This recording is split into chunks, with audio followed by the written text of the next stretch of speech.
Good morning. I'm just oiling my face up for the day.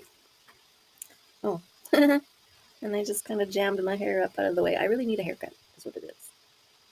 Oh, yeah, I've had this sweater for a very, very long time, and I just keep adding patches. This is a style, Japanese, I think, style of mending called sashiko, maybe. Sashiko.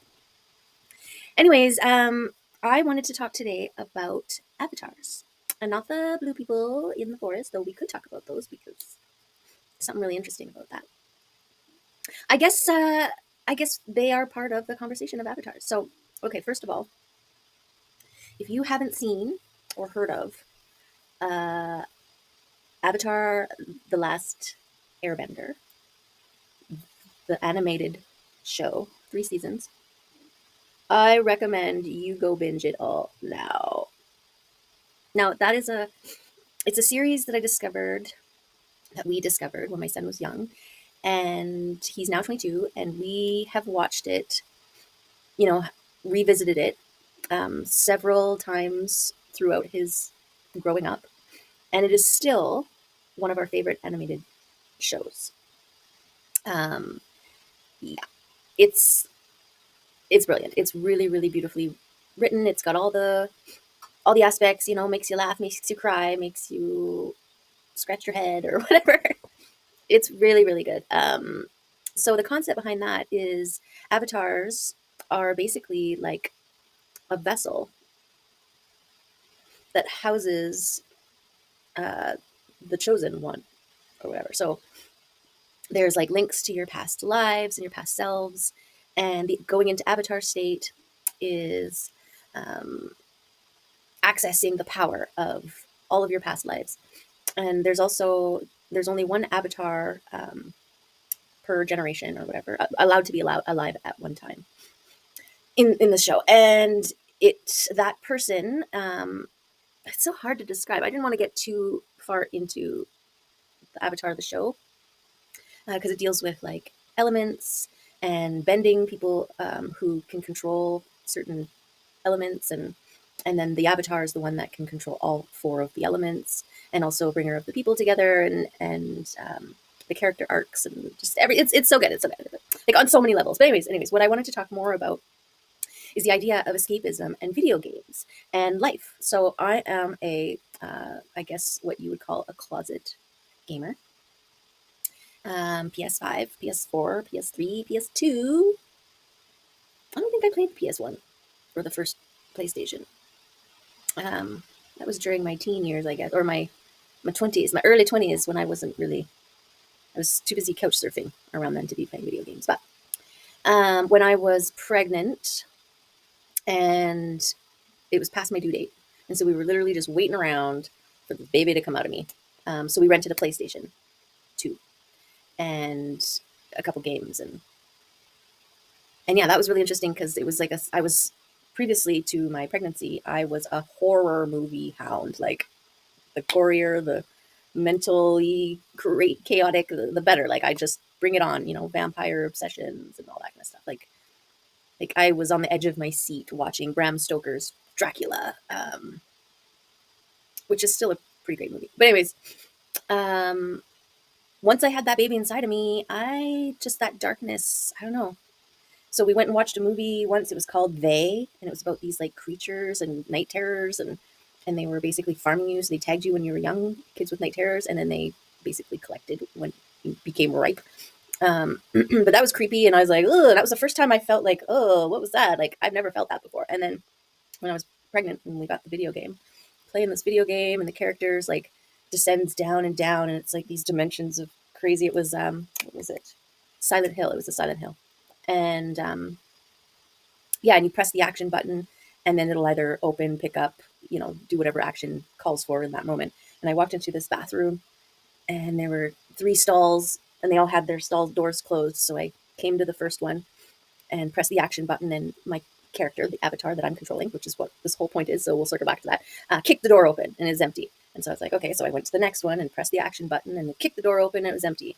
and then went to the last stall, pressed the action button, and this time the character, who's a dude, he knocks on the stall door, and I wait the appropriate time for a response, and there's nothing. Now the thing with this game, one of the things with this game, is that it taps into sound. So we had like sound system on and stuff like that because it's like a foggy environment that you come across, and so you hear like things crawling around in the background and moving and sounds, and so it's like it's messing with the senses, right? So here I am in this bathroom, waited the appropriate time, no response. I turn to leave because there's nothing in this bathroom. I turn to leave, and all of a sudden the sound of something moving abruptly and hitting the inside of the stall, like boom, bam, like this, really loud, and I threw the controller up in the air, and was just, it freaked the crap out of me. And then I was, because we were taking turns, me and my baby daddy,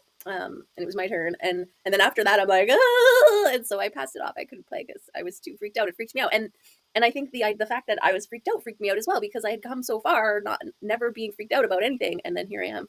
Oh, yeah. Sometimes when I paint my nails, I paint my hand by accident.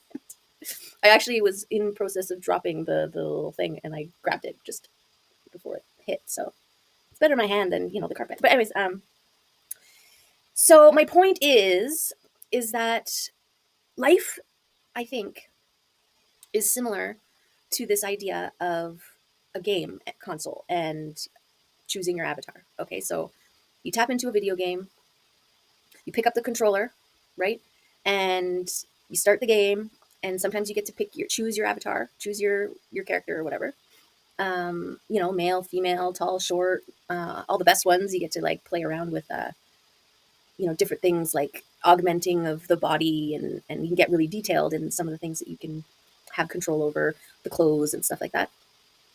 Um, so basically you set this avatar up, and then you um, consider it your character, right? And then you're controlling your character outside of the dimension that is the game, right? But from where you are in your living room, say, controlling the avatar, you recognize that it's a game that you're playing, that you're choosing to play. And, you know, if you die, it's not a big deal. You respawn and you get to come at it from a different angle, right? Like, oh, I died when I went that way, so I'm going to go this way this time. Or I walked around this corner and I was holding a banana, and then there was something that ate me. Well, I'll make sure when I walk around that corner, I'm carrying a bazooka or whatever, right? Whatever game you're playing. And I just think it's really kind of cool to think about it that way. Like your higher self is the part of you, the being that is holding the controller. Now, I guess it could be argued because, like, the character, it doesn't know that it's being played by something else, right?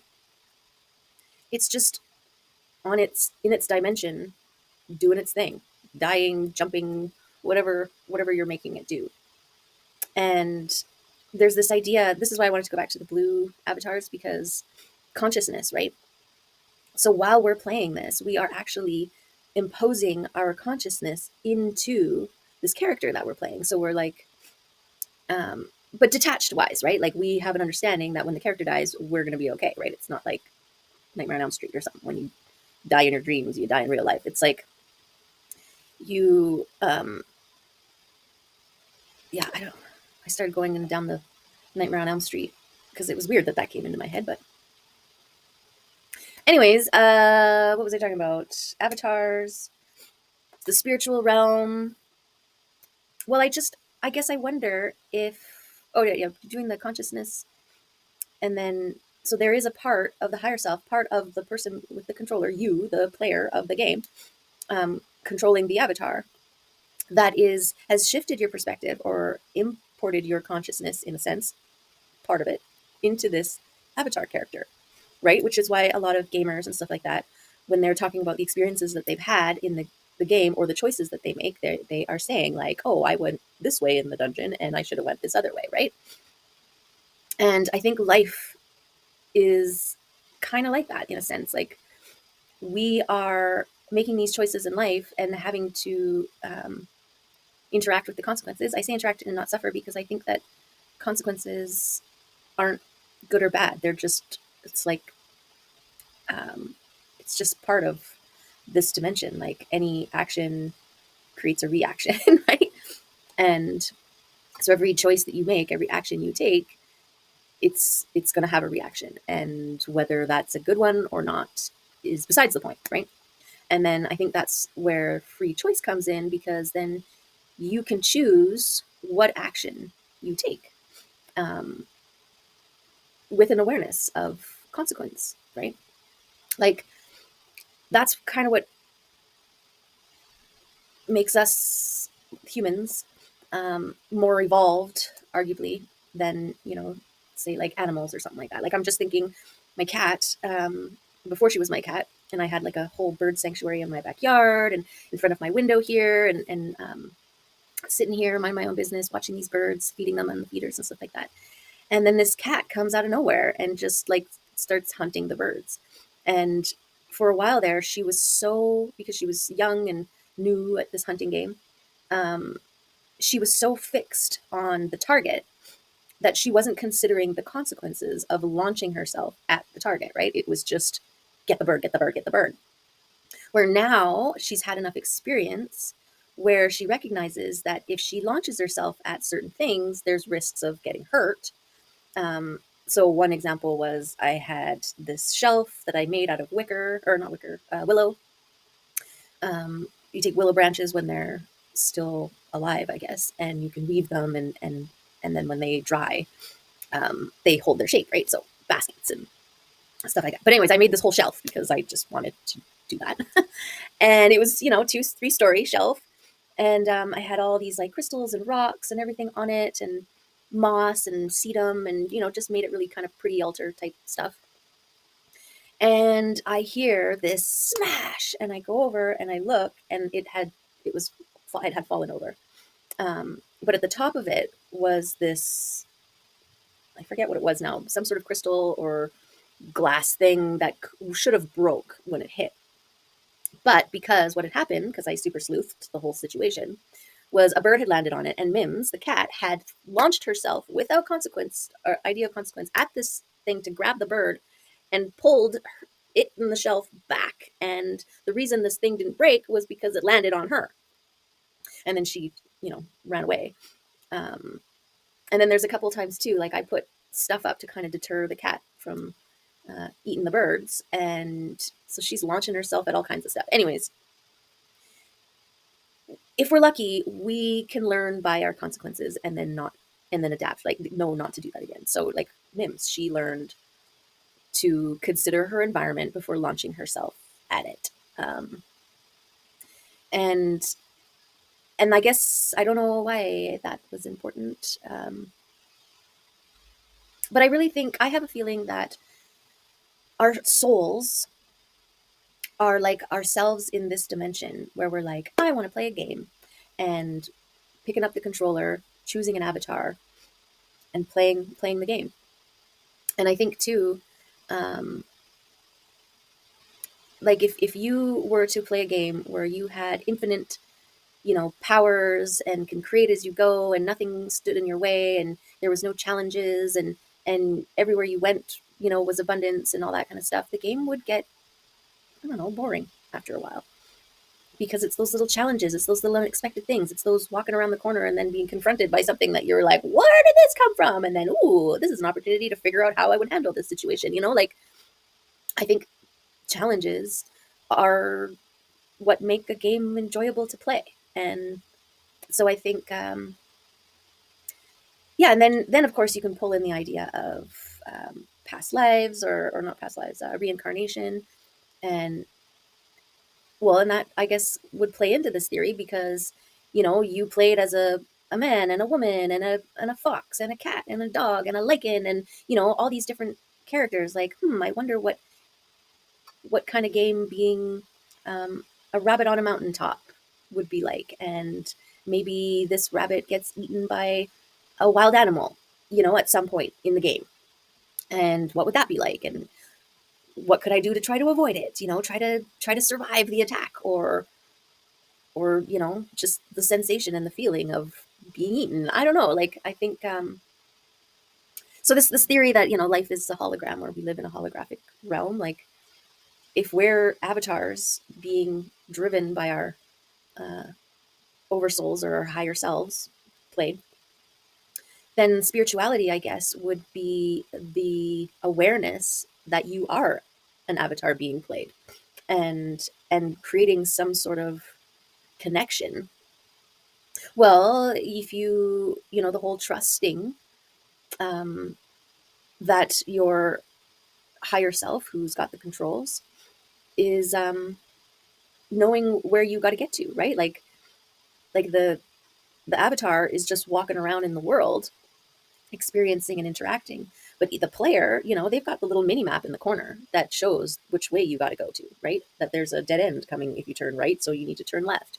And they're sending the signals through the controller to the avatar on which paths to take, and and the avatar isn't resisting that. Like, um, that's when the avatar dies. Like, when you're telling it to go left so it doesn't fall off a cliff, and it keeps going and falls off the cliff, and there your avatar's dead. So the trick is to develop the relationship so that you can discern the signals from the controller on which paths to take and how to handle the situations, and then trusting that they know where they're taking you, right? um, yeah, so I just thought that was kind of cool. I sometimes go and I play Second Life, so you can find on my channel. I've shared a couple Second Life exploration things, and that really makes me think of that, right? Like, I have full control of my character, the full augmentation, how she dresses, how she walks. I mean, these are all pre-made programs, but you can choose from thousands of pre-made programs to find the one style or mode of walking, standing, looking, whatever, um, and apply it to your character to create its own sense of ness. And yeah, and it's really cool because you can fly. And well, there's some sims where you can't fly, which is really frustrating. But it's part of the experience. So sim is basically like a dimension or a realm. And what's cool when you can fly is sometimes, most of the time, you can fly up and get into the space in between the realms. And sometimes you can cross over into other realms. And and so that's really cool. And then there's teleporting too, so you can teleport to other realms. You can sometimes you'll come across a doorway and you'll walk through, and it'll be like, do you allow to be taken to another dimension, basically? And then you say yes and get shipped off. So there's a level of consent in it too. Anyways, it's rightly named Second Life because everything that you can do in life, basically, you can do in this game. So when I was in the first couple years, I kind of was checking out all the different realms that you can go to, and there's some dark realms, there's some sex realms, there's all kinds of realms that you can go into. There were some like creature animations, and there's all kinds of things you can. There's a whole, and it's also role playing. So some people, for the ultimate escapism, there's like vampire clans and stuff, and they're all their avatars are vampires, and they have certain roles that they play, and they go and meet in the space. And that's what's beautiful, because you could have people from all over the world coming together and meeting, and they've got their own little coven of witches or whatever that they're interacting on this space. And yeah, and I thought too, what's really cool, and I looked into it. So I built a house once. You can build anything on this.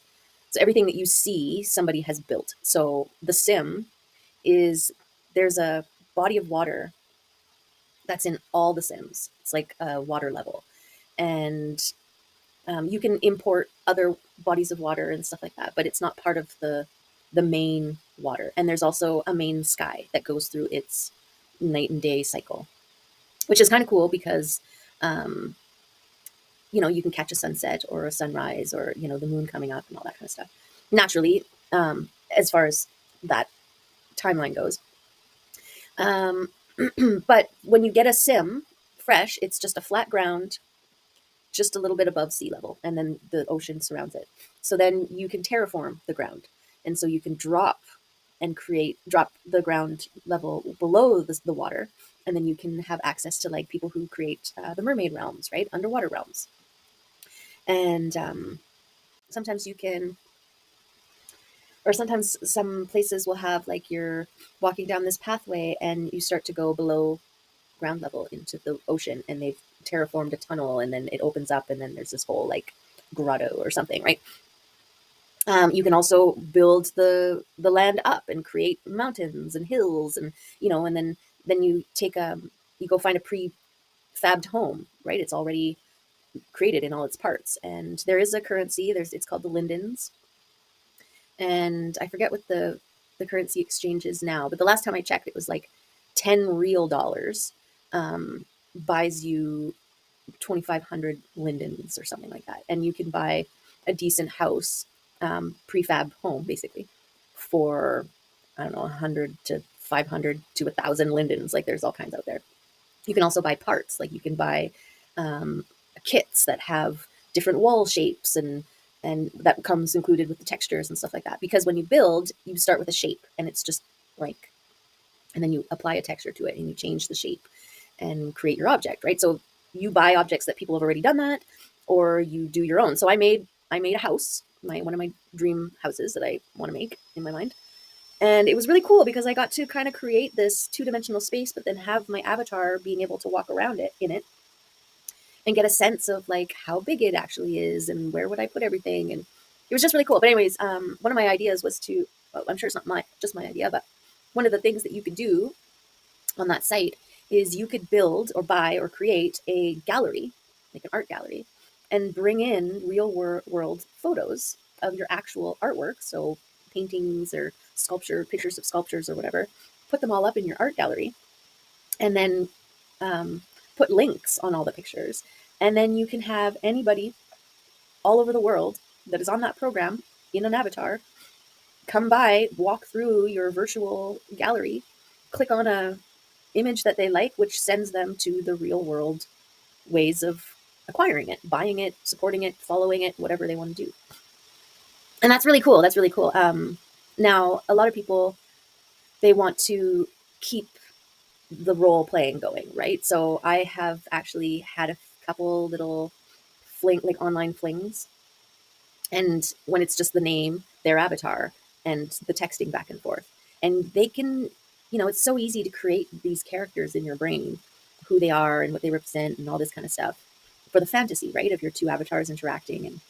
And but from my experience, the minute you bring it into real world, it shatters the illusion, and then it's just not the same anymore, right?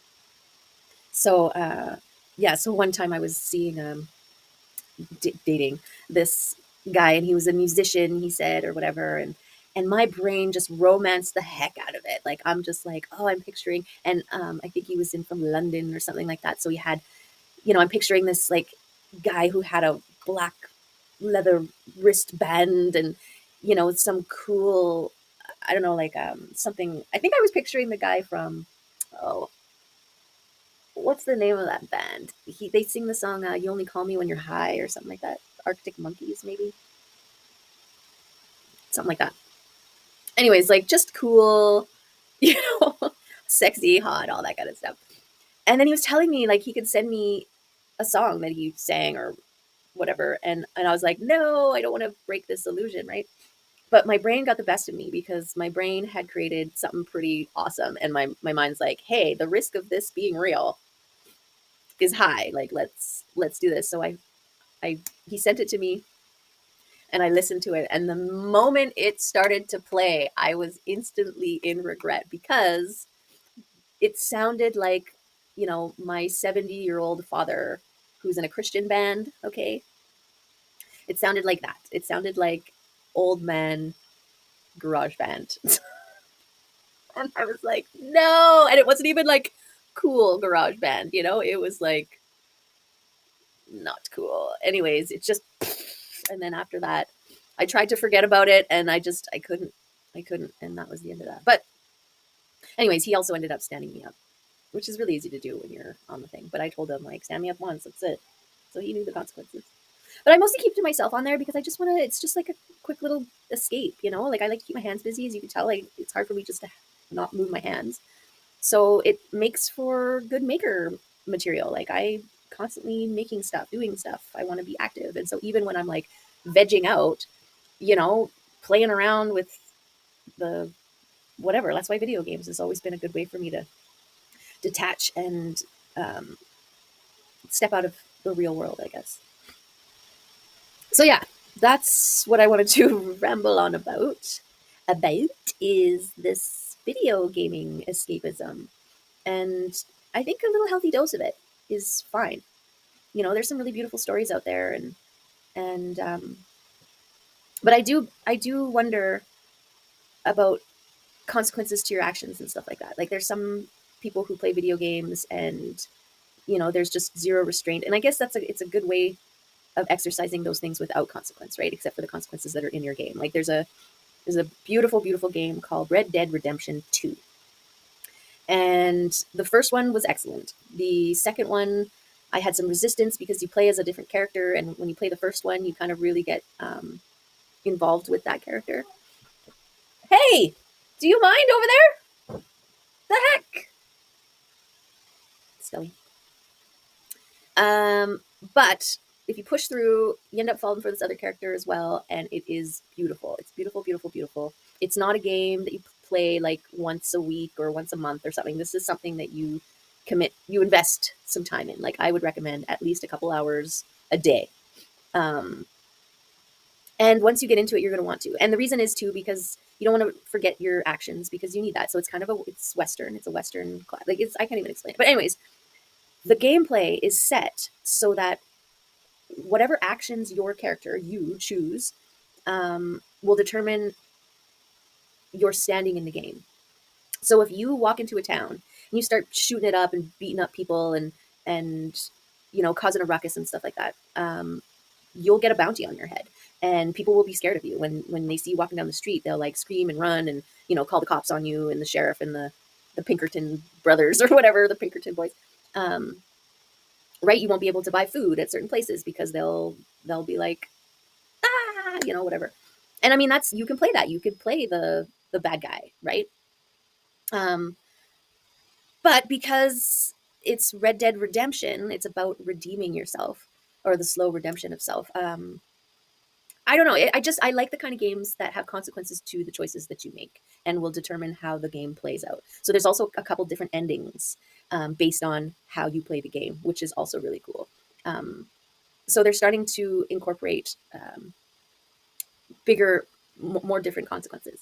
Another really great game that kind of blew my mind was oh, I got two nuthatches! Yay! Um, oh, they're so cute. Sorry.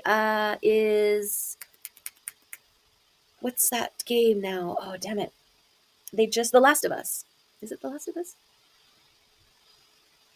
Yeah, I think it is. Yeah, The Last of Us. So in the Last of Us game, unless I guess it's Last of Us 2, um, you play as the you take over the antagonist role. And there's the scene when you first, so you're this one character and you're after this character, okay? And you've already played a whole game, you've got the backstory, you're invested in this character and their survival, right? And then suddenly, in the middle of these two fighting to survive, suddenly you become this character. And now you're after this one or defending yourself from this one. And I mean, I think when it first happens, they're like in a physical fight. And as soon as I became this other character, I just like dropped the controller. I'm like, I can't fight her. Like I just was her. I got her here. Like I can't take her over, but you have to keep going on the game. So you fight her, and then you go your separate ways or whatever, and then you carry on as this other character. And it was such a psychological jarring. But then as you're going along, you're getting the backstory and you're getting an understanding and more um, more understanding of more perspective of this other character. And then it starts to get into your mind because it also does some backstorying with this character.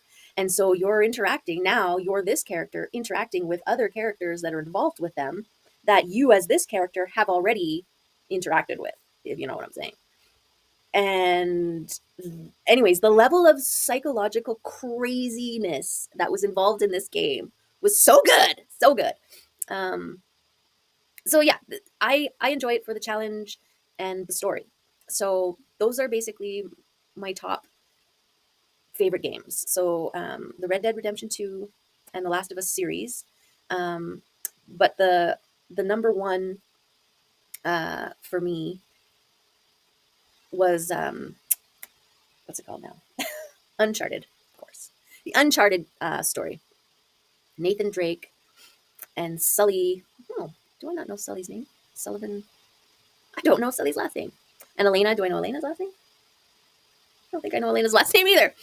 Anyways, that little. It's such a well written story. There's four of them, and a side story game. It's a smaller game. Oh, and then it goes to sashimi, or I call it sashimi. It's not sashimi. That's also a really great one. You're in like feudal Japan and you're a samurai and fighting against the samurai way to survive and honor and your father and all this type of stuff. That's a beautiful game actually. There's an island called Iki Island on there with this hydrangea. No, not hydrangea. What are those purple? Those they got the big purple flowers that hang. They're not hydrangeas. They are. I feel like they start with an H. Anyways, it's a whole freaking forest of them, and then there's a gorge, and then there's waterfalls. Anyways, I want to live there. Um, yeah, if I die, bury me there. That whole thing. But it's a virtual reality world. So, okay, so the Uncharted series, all of them, even the side one, the which is called. I don't know which one that one's called. I haven't played those ones in a while. Those ones, the first couple games are like PS2 and 3, and then 4. Yeah, so I think um, I was able to download like a remastered version of the first two, Uncharted 1, 2, and 3. You can get them onto the PS4 now. Yeah, I only have a PS4. So a lot of these new PS5 games I haven't even played yet, but my son sends me pictures and he plays them. So one day I'll get a PS5. But I haven't really been playing video games lately. Um, because I've been in this world. Yeah. And yeah, that's the difference between these games. Like they're kind of linear, even though you've kind of got a free roam of the environment. Like in Red Dead, there is a storyline that you follow, but you can run around and do all these different things. Like there's hunting and trapping. There's you can buy a farm, and there's all this other side stuff that you can do outside of the story. You've got the whole map and this whole terrain.